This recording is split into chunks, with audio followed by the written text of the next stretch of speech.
कहानी के शुरू में हम एक छोटी बच्ची को देखते हैं जो जंगल में बनी एक कैबिन में अपनी फैमिली के साथ छुट्टियां मनाने आई थी। जब वो बाहर खेल रही थी तभी उसके पास एक आदमी आता है और उससे बात करता है। थोड़ी बातें करने के बाद वो कहता है कि यहाँ पर वो बहुत ही जरूरी काम से आया है, एक ऐसा काम जो कि दुनिया बचा सकता है। यहाँ पर दरअसल इस छोटी बच्ची को दो दोस्तों ने एडॉप्ट यानी गोद लिया था। वो दोनों दोस्त एक दूसरे से बहुत प्यार करते थे, एक दूसरे के बगैर जिंदा नहीं रह सकते थे, इसीलिए उन्होंने इस बच्ची को गोद लिया ताकि वो एक अच्छी जिंदगी गुजार सके। वो आदमी छोटी बच्ची से बात तो कर रहा था पर बार बार जंगलों में देख रहा था। तभी हमें तीन और लोग आते हुए दिखाई देते हैं जिनके हाथ में अजीब से हथियार थे। छोटी बच्ची उन्हें देखकर बहुत डर गई थी। वो भाग कर अपने कैबिन में जाती है जहाँ पर उसके दोनों डैड्स थे जिनके बारे में मैं आपको पहले ही बता चुकी हूँ। वो दोनों को उस आदमी और उन लोगों के बारे में बताती है जो जंगल से आ रहे थे। ये दोनों भी सुनकर बहुत ज्यादा डर जाते हैं। वो आदमी अब अपने साथियों के साथ बाहर आकर खड़ा हो गया था और इनसे दरवाजा खोलने का कहता है, लेकिन उस बच्चे के दोनों डैड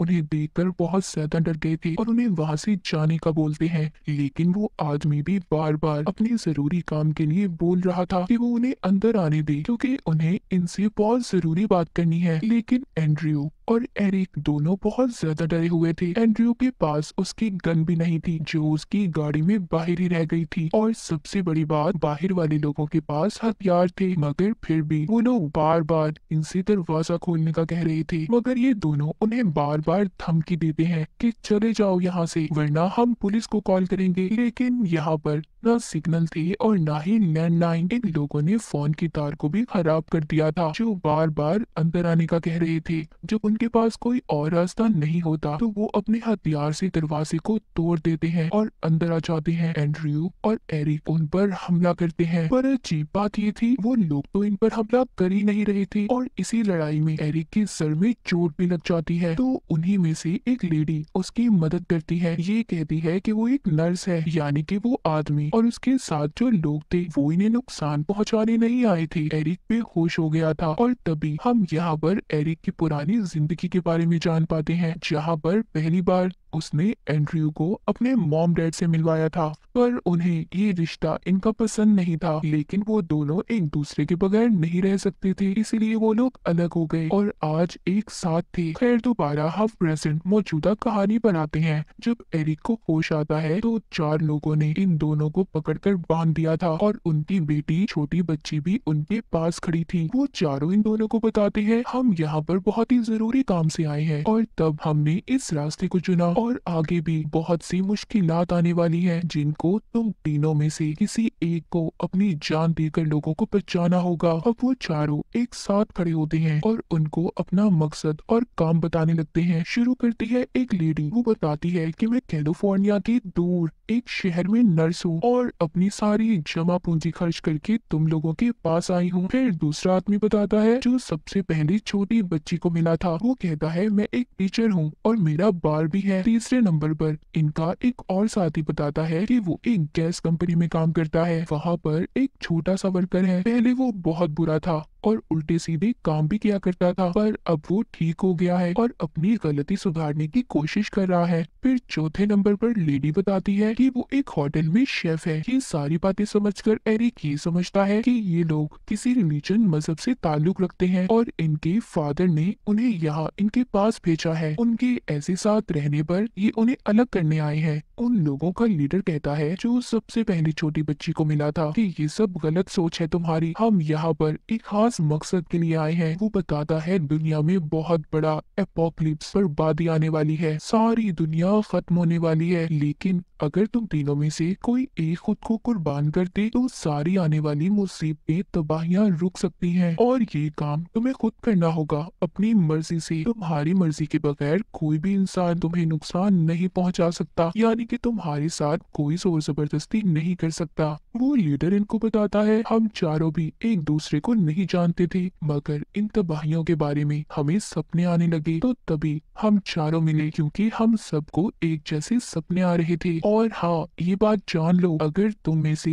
किसी एक ने अपनी जान ना दी तो हम चारों तो मर ही जाएंगे, पर साथ साथ सारी दुनिया भी खत्म हो जाएगी और बचोगे तो तुम सिर्फ 3 लोग, जिनमें तुम दोनों और तुम्हारी बेटी होगी। तुम में से किसी एक ने भी अगर खुद को कुर्बान कर दिया तो सारी दुनिया बच जाएगी। वो लीडर आगे ये भी बोलता है, सबसे पहले नदियां डूबेंगी और पानी दुनिया में तबाही फैला देगा, हर तरफ सैलाब होंगे, उसके बाद एक बीमारी फैलेगी जो लोगों की जान ले लेगी और आखिर में गॉड इस दुनिया को खत्म कर देंगे। पर ये सारी बातें सुनकर एंड्रयू और एरिक इन बातों पर यकीन नहीं करते और अपनी जान को सेक्रीफाइस कुर्बान करने से भी मना कर देते हैं। लीडर कहता है, अगर तुमने ऐसा किया तो सारी इंसानियत को इसकी कीमत अदा करनी होगी। फिर उन्हीं का साथी सामने आता है जिसने अपने चेहरे पर सफेद रंग का कपड़ा बांधा हुआ था। वो कहता है, एक हिस्सा इंसानियत का जाया हो चुका है और इसी के साथ उसके बाकी साथी उसे खत्म कर देते हैं। ये देखकर एंड्रयू और एरिक बहुत ज्यादा डर गए थे। यहीं पर हमें इन दोनों की पुरानी जिंदगी के बारे में भी दिखाया जाता है, जहाँ पर इन दोनों ने अपनी बेटी को बड़े ही प्यार से गोद लिया था। अब खैर लीडर इनको टीवी दिखाता है जिसमें खबर बताई जा रही थी, मुल्कों में बहुत से जल्जले आ रहे थे, बहुत सी जगहों पर सैलाब सुनामी भी आ गई थी, जिस वजह से समंदर किनारे बसने वाले लोगों ने अपनी जान को गंवा दिया था। एंड्रयू अभी भी इन बातों पर यकीन नहीं कर रहा था, पर एरिक को थोड़ा थोड़ा यकीन होने लगा था।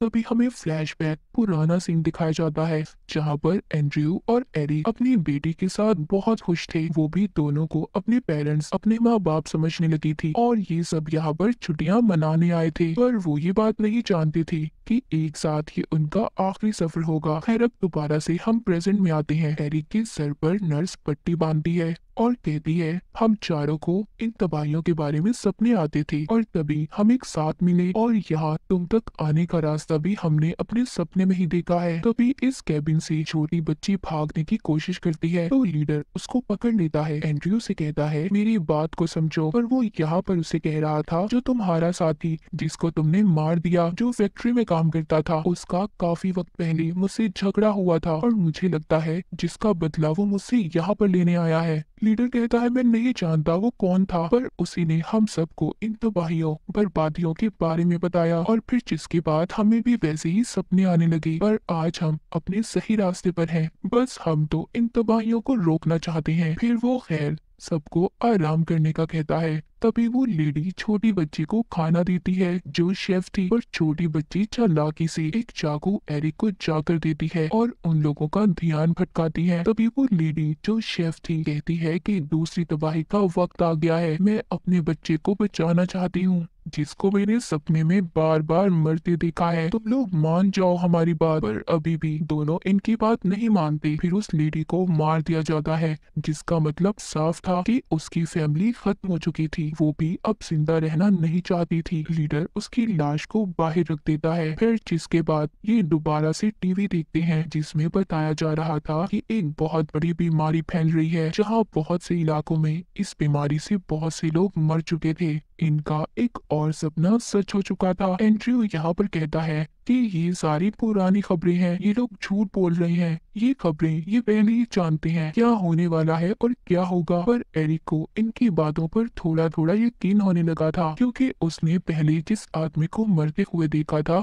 यहाँ पर कुछ महसूस किया था जैसे कोई शक्ति इनके पीछे हो। एरिक ये समझ रहा था कि ये चारों ही हैं जो दुनिया में तबाही फैलाने आई है। इन चारों के पास अलग अलग ताकतें हैं। एक के पास सुनामी लाने की ताकत है, तो दूसरा जंग और बीमारी ला सकता है, तीसरा यहाँ पर खाने का है जो दुनिया में कीड़े मकोड़े लाएगा जिससे दुनिया का सारा खाना बर्बाद हो जाएगा, और चौथा अपने साथ मौत लाएगा। पर एरिक की सोच यहाँ पर गलत थी। उसने अपने दिमाग में अजीब सी कहानी को बना लिया था, बल्कि ये चारों तो उन तबाहियों को रोकने आए थे। तभी छोटी बच्ची इनका ध्यान भटकाती है, एक जोरदार चीख मारती है। एरिक और एंड्रयू दोनों आजाद हो चुके थे। एरिक अंदर इन दोनों को रोकता है और बाहर एंड्रयू अपनी गन लेने जाता है। जब नर्स उसके पास जाती है तो गन से वो उसे डराता है, दूर करता है। वो बाहर उस आदमी की लाश के पास जाकर उसका आईडी कार्ड निकालता है जो गैस फैक्ट्री में काम करता था। वो लीडर को दिखाता है जो कुछ इस आदमी ने तुम्हें बताया सब कुछ गलत है। उसने तो अपना नाम भी तुम्हें सच नहीं बताया।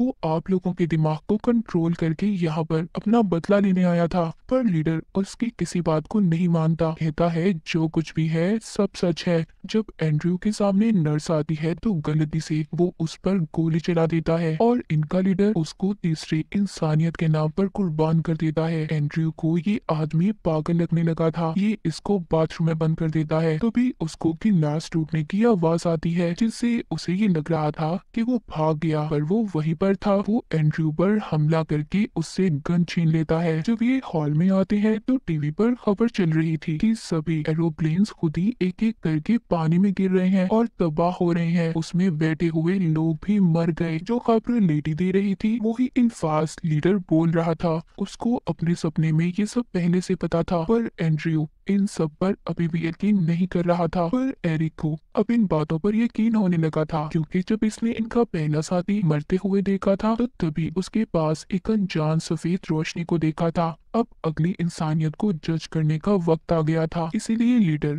अपनी जान दे देता है। जिसके बाद दुनिया में काले बादल छा गए थे, हर तरफ अंधेरा होने लगा था, साथ ही साथ बिजली भी चमक रही थी। एरिक एंड्रयू से कहता है हम दोनों में से किसी एक को कुर्बानी देनी होगी, हम में से किसी एक को अपनी जान देनी होगी। वो चारों यहाँ पर हमारे पास इसलिए आए थे, हमें एक मैसेज देने, हमें इंसानियत को बचाना होगा। उन चारों ने हमें अलग अलग सबक दिया। सबसे पहले ने हमें नफरतों को कैसे खत्म करना है, दूसरे ने लोगों की परवाह करना, उनका ख्याल रखना, जबकि तीसरे ने लोगों को बचाने का मैसेज, और चौथे ने हमें इन सब बातों के बारे में बताया। एंड्रयू कहता है इस काम के लिए हम ही क्यों चुने गए। एरिक कहता है इसकी वजह ये है हम तीनों का बेपनाह प्यार, और मैं चाहता हूँ कि तुम हमारी बेटी को अच्छे से पाल पोस कर बड़ा करो, इसीलिए मैंने खुद को कुर्बान करने का फैसला किया है। और ये कहकर एरिक एंड्रयू से खुद को गोली मरवा लेता है। एरिक अब मर चुका था। एंड्रयू अपनी बेटी को लेकर कैबिन से बाहर आता है। कैबिन भी बिजली की वजह से पूरी तरह जल चुका था, यानी कि एरिक की कुर्बानी कबूल कर ली गई थी। थोड़ा दूर जाने पर एंड्रयू को एक गाड़ी दिखाई देती है जो उन 4 लोगों की थी। उन्होंने ही इनके लिए यहाँ पर छोड़ी थी। जब ये टाउन में आता है तो खबर सुनता है कि एक मिरेकल,